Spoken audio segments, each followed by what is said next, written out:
audio jungle.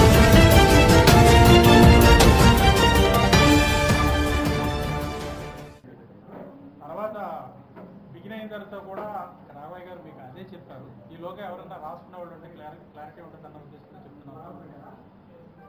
ఈ జనసేన అధ్యక్షుడు పవన్ కళ్యాణ్ గారు 20వ తారీఖున ఇచ్చాపురంలో ఈ జనసేన పోరాట యాత్ర ప్రారంభించిన సంగతి మీ అందరికీ తెలిసిందే. దానికి ఎంత స్పందన వచ్చింది, ప్రజల నుంచి ఎటువంటి అప్లాజ్ వచ్చిందనేది కూడా అందరికీ తెలుసు. అటువంటి వ్యక్తి ప్రజల కోసం పోరాటం చేయడానికి, ఇక్కడ ఉన్న రాజకీయ వ్యవస్థను మార్చడానికి, ప్రజలకి మేలు చేయడానికి వచ్చిన వ్యక్తికి పలాసలో వస్తే కనీసం పోలీసులు రక్షణ కల్పించలేదు. ఇప్పుడు మీరు చూస్తూనే ఉన్నారు, మేమందరం వస్తుంటే మమ్మల్ని ఎలా చేయట్లేదు, లోపలికి రానియట్లేదు. ఇదంతా ఆ గందరగోళం దానివల్ల.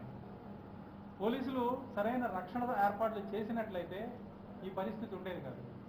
సోంపేట వెళ్ళాం, అక్కడ ఈ ఎవరైతే అణు విద్యుత్ వద్దు, ఈ ప్రాంతాన్ని పర్యావరణ పరంగా సుశక్తిపరంగా ఉంచండి అని పోరాటం చేసి అసూలు బాసిన వాళ్ళకి నివాళులు అర్పించడానికి ఆయన వెళ్ళారు.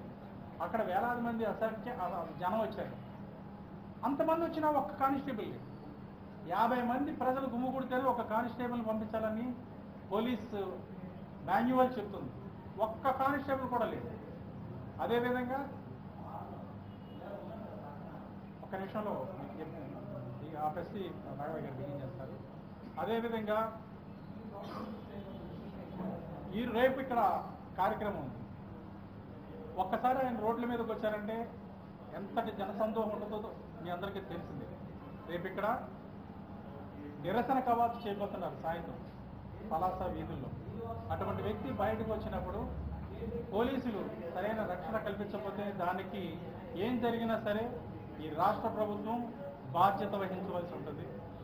అదేవిధంగా పోలీసులు విధి నిర్వహణలో ప్రభుత్వ జోక్యం వల్ల ఇటువంటి పరిస్థితి వచ్చింది అనేది మాకు తెలిసింది. వాళ్ళ విధులని వీళ్ళు ఆటంకపరుస్తున్నారు.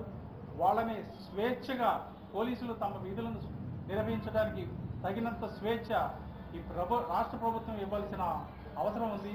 అది రాజ్యాంగ విధి, రాజ్యాంగ ధర్మం. దీన్ని మేము డిమాండ్ చేయడానికే ఈరోజు ప్రెస్ మీట్ పెట్టాము. ఇప్పుడు గౌరవనీయులు రాఘవయ్య గారు ఈ విషయాన్ని మీకు స్పష్టం చేస్తారు. మిత్రులందరికీ తెలుసు, ఈ నెల 20వ తారీఖున జనసేన పోరాట యాత్ర మా అధ్యక్షులు శ్రీ పవన్ కళ్యాణ్ గారు మొదలుపెట్టారు. దానికి సంబంధించి అనుమతుల కోసం మేము పోలీసు వారికి అన్ని రకాల విజ్ఞప్తులు ఇవ్వడం జరిగింది. 20వ తారీఖు మొదలుపెట్టిన ఏ కార్యక్రమానికి పోలీసు వారి నుంచి ఏ విధమైన సహాయ సహకారాలు మాకు అందుబాటులో లేవు. దీనివల్ల ఈ పరిస్థితిని మేము అబ్జర్వ్ చేసిన తర్వాత మాకు అర్థమైంది ఏంటంటే పోలీసు వారికి గవర్నమెంట్ షరతులు విధించినట్టుగా మాకు అర్థమవుతుంది. పోలీసు వారిని వారి విధి నిర్వహణ వారి రూల్ ప్రకారం ఏదుందో అది, ఒక మహానాయకుడు వచ్చిన పవన్ కళ్యాణ్ గారు వస్తే ఎటువంటి జనసందోహం ఉంటుందో మీకు అందరికీ తెలుసు, ప్రభుత్వానికి తెలుసు. ఇంత తెలిసి వారు పోలీసు వారిని వారి విధి నిర్వహణ చేసుకోకుండా అడ్డుపడుతున్నారంటే అది వారి విజ్ఞత లోపమా ఏంటి అనేది మాకు అర్థం కావట్లేదు. ఇంకోటి ఏంటంటే మా అధ్యక్షుల వారి రక్షణ మాకు చాలా అవసరం. ఆ రక్షణ నిమిత్తం మా సొంత బందోబస్తు మేము చేసుకుంటాం. అయినా పోలీసు వారు చట్టపరంగా పోలీసు వారు ఇవ్వాల్సిన రక్షణ మాకు కావాలి. ఆ రక్షణ లోపం వల్ల రేపు మా అధ్యక్షులకి ఎటువంటి ఇబ్బంది కలిగినా, ఎటువంటి అసౌకర్యం కలిగినా దానికి ప్రభుత్వమే బాధ్యత వహించాలి. దానివల్ల చాలా పర్యవసానాలు విపరీతంగా ఉంటాయి. దాన్ని వారు దృష్టిలో పెట్టుకుని పోలీసు వారు కానీ ప్రభుత్వం వారు కానీ తగు చర్యలు తీసుకుని మాకు సహకరించవలసిందిగా ప్రభుత్వం వారికి, పోలీస్ శాఖ వారికి మా విజ్ఞప్తి మీ ద్వారా. Thank you.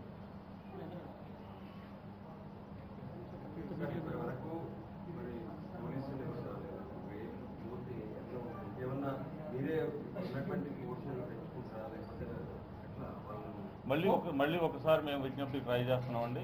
మేము వారిని కలవబోతున్నాం రేపు పోలీస్ హెడ్స్ని కొంతమందిని. వారికి మా విజ్ఞప్తి చేస్తాం. మీ ద్వారా ప్రభుత్వానికి కూడా మేము విజ్ఞప్తి చేస్తున్నాం. వారి విధులను నిర్వర్తించడంలో మీరు దయచేసి వారికి అడ్డం పడకండి.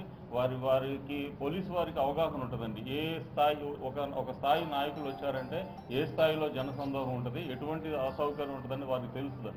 వారు తెలిసినా కూడా వారు నిర్లక్ష్యంగా ఉన్నారంటే మాకు పూర్తి నమ్మకం ఏంటంటే అది ప్రభుత్వం సైడ్ నుంచి వచ్చిన ఒక ప్రెషర్ లాగా మేము ఫీల్ అవుతున్నాం. సో ప్రభుత్వం వారు దయచేసి అర్థం చేసుకుని అసౌకర్య పోలీసు వారికి ఇవ్వాల్సిన సూచనలు ఇచ్చి మాకు అవసరం ఎంత మేరకు అవసరం అంత రక్షణ మాకు కల్పించవలసిందిగా కోరుతున్నాం. సార్ వాళ్ళ వాదన కూడా సార్ వచ్చింది అప్పటి నుండి కూడా టిల్ ఆన్వర్డ్స్ కూడా వెనక ఒక క్యాట్ పార్టీ ఉంది, 20 మంది క్యాట్ పార్టీ ఉంటుంది, రోప్ పార్టీ ఉంటుంది, మోర్ ఓవర్ 2 గన్మెన్ కూడా ఏర్పాటు చేశారు. వాళ్ళు అన్నది ఏంటంటే మాకు ఒక రూట్ మ్యాప్ లేదు, సార్ వెళ్ళే రూట్ మ్యాప్ కనుక మాకు డిస్కషన్ చేస్తే ఆయనకి కనీసం సేవ ఉండే అవకాశం కూడా లేకుండా మా వరకు మేము మా జిల్లాకు వచ్చినటువంటి ఆయనకి రక్షణ కల్పిస్తారు, వాళ్ళ ఒక అపారమైనటువంటి నమ్మకాన్ని కల్పిస్తారు. వాళ్ళకి ఇచ్చే రూట్ మ్యాప్ విషయంలో జరుగుతున్న ఆలస్యం తప్సారం ఏదైతే దాన్ని ఎలా మీరు రోడ్ మ్యాప్ వారికి సమర్పిస్తామండి. అయితే రోడ్ మ్యాప్ విషయం పక్కకు పెడితే ఈరోజు మధ్యాహ్నం 3 గంటలకు ఆయన ఇక్కడ చేరుకున్నారు. వేలాది మంది అభిమానులు ఇక్కడికి వచ్చారు. కనీసం వాళ్ళని కంట్రోల్ చేయడానికి పోలీస్ మ్యాన్ పవర్ లేదు. అదేవిధంగా ఈరోజు 12 గంటలకి మేము సోంపేటలో వెట్లాండ్స్ని చూడటానికి పవన్ కళ్యాణ్ గారు వెళ్ళారు. అక్కడ వేలాది మంది జనం వచ్చారు. అక్కడ కూడా కనీసం ఒక్క కానిస్టేబుల్ కూడా రాలేదు. దీన్ని జనసేన తీవ్రంగా పరిగణిస్తుంది. ఎందుకంటే ఇది పోలీసులు తమ బాధ్యతల్ని విస్మరించడమని మేము భావిస్తున్నాము. దీనిని పోలీసులు కూడా ప్రభుత్వం మాకు అనుమతి ఇవ్వట్లేదు, ప్రభుత్వం మాకు చెప్పట్లేదు అని కాకుండా పోలీసులు రాజ్యాంగబద్ధంగా ఏ విధినైతే నిర్వర్తించాలో ఆ విధిని స్వేచ్ఛగా నిర్వర్తించాలని జనసేన డిమాండ్ చేస్తుంది. రేపు సాయంత్రం ఈ పలాస నగరంలో పవన్ కళ్యాణ్ గారు నిరసన కవాతు జరపబోతున్నారు. ఆ నిరసన కవాతుకు సంబంధించి ముందే మేము పర్మిషన్లు అడిగాము. వారికి రేపు ఉదయమే రోడ్ మ్యాప్ కూడా మేము సబ్మిట్ చేస్తాము. దాంట్లో ఆ సందర్భంగా ఆ కార్యక్రమానికి పోలీసు వారు సరైన బందోబస్తు ఏర్పాటు చేయని పక్షంలో ఎటువంటి అవాంఛనీయ సంఘటనలు జరిగినా దానికి ప్రభుత్వం బాధ్యత వహించవలసి ఉంటుందని మేము జనసేన గట్టిగా చెప్తుంది. ఏమాత్రం తేడా వచ్చినా జనసేన రోడ్ల మీదకు వస్తాము, ఆందోళన చేస్తాము, ఈ రాష్ట్ర ప్రభుత్వాన్ని నిలదీస్తామని ఈ మీట్ ద్వారా మేము ప్రభుత్వానికి తెలియజేస్తున్నాం. వాళ్ళ విధి నిర్వహణలో వ్యక్తిగత సిబ్బంది తాలూకు ఇన్వాల్వ్మెంట్ ఎక్కువ ఉంది. సోంపేట దగ్గర మీరు చెప్పేటప్పుడు పోలీస్ వెహికల్ సైతం క్యాన్వాయ్లో కనెక్ట్ కాకుండా వ్యక్తిగత సిబ్బంది పవన్ కళ్యాణ్ వ్యక్తిగత సిబ్బంది అనుకున్నారని అక్కడ ఎస్ఐ మాధ్యమానికి ఆరోపించారు. అది చాలా మిస్కమ్యూనికేషన్ అండి. మా ఏర్పాట్లు మేము చేసుకుంటాం. ఎప్పుడూను పోలీసు వారు వస్తే ముందు వారే వెళ్ళే విధంగానే మా క్యాన్వాయ్ అంతా పక్కకుంటుంది, వారినే మేము అనుసరిస్తాం. మీరు ఎక్కడైనా చూడండి పోలీస్ క్యాన్వాయ్కి ఎప్పుడు మా వాళ్ళు అడ్డురారు. ఎందుకంటే పోలీసులనే నమ్ముకొని మేము రక్షణ ఏర్పాట్లు చేసుకోకపోతే రేపు ఎటువంటి ఏం జరిగినా అది చాలా తీవ్రంగా ఉంటుంది. అందుకనే మాది మినిమం రక్షణ ఉంటుంది. 24 గంటలు కంటికి ఆయన్ని రెప్పలా కాపాడవలసిన బాధ్యత మా మీద ఉంది. కాబట్టి మేము ఆ ప్రైవేట్ రక్షణ ఏర్పాటు చేసుకున్నాము. ప్రభుత్వం నుంచి కానీ పోలీసు నుంచి వచ్చే వారికి ఎటువంటి ఆటంకాలు మేము కల్పించము. ఒకవేళ అలా ఎప్పుడైనా వాళ్ళు ఫీల్ అయితే మాతో మా నాయకత్వంతో వారు మాట్లాడచ్చు, మాకు తెలియచేయచ్చు. మేము కరెక్ట్ చేసుకోవడానికి కూడా సిద్ధంగా ఉన్నాం. అయితే ఇంతవరకు అటువంటి సంఘటన ఎక్కడా జరగలేదు. వారికి ఎటువంటి ఆటంకం మేము కలిగించలేదు. ఇప్పుడు ముఖ్యంగా మీ అఫీషియల్ టూర్ అయితే కనుక నిన్నటి నుంచే స్టార్ట్ అయింది. దీనికి సంబంధించి జిల్లా ఎస్పీ కానీ లేదంటే సంబంధిత ఐజీ ఏదైతే రీజనల్గా ఉండే వాళ్ళకి మీరు రిప్రజెంటేషన్ ఇచ్చారు. ముందుగానే మొత్తం సమాచారం అంతా ఇచ్చామండి. అనుమతులన్నింటికీ అప్లై చేశాము. ఆమోదం కూడా వచ్చింది.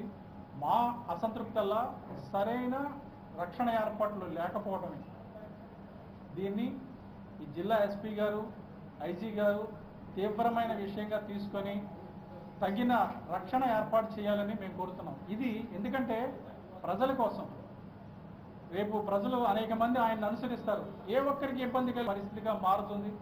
ఎందుకంటే ప్రజలు అది ఆగ్రహానికి దారితీసే ప్రమాదం కూడా ఉందని మేము మీడియా ద్వారా పోలీసు శాఖకు విన్నవిస్తున్నాం, రిక్వెస్ట్ చేస్తున్నాం. Thank you very much. లేదండి, బస్సు త్వరలోనే జాయిన్ అవుతుంది. రేపు వరకు ఏంటంటే కవాతు ఉంటుంది. కవాతు తర్వాత అక్కడ గుమిగూడిన గ్యాదరింగ్ని అడ్రస్ చేస్తూ ఆయన మాట్లాడతారు. మిగిలిన సమయం అంతా ఏంటండి వీడియో నచ్చిందా? అయితే ఓ లైక్ వేసుకోండి, లేదంటే ఓ కామెంట్ చేయండి. ఎప్పటికప్పుడు మా వీడియోస్ చూడాలంటే సబ్స్క్రైబ్ చేసుకోండి.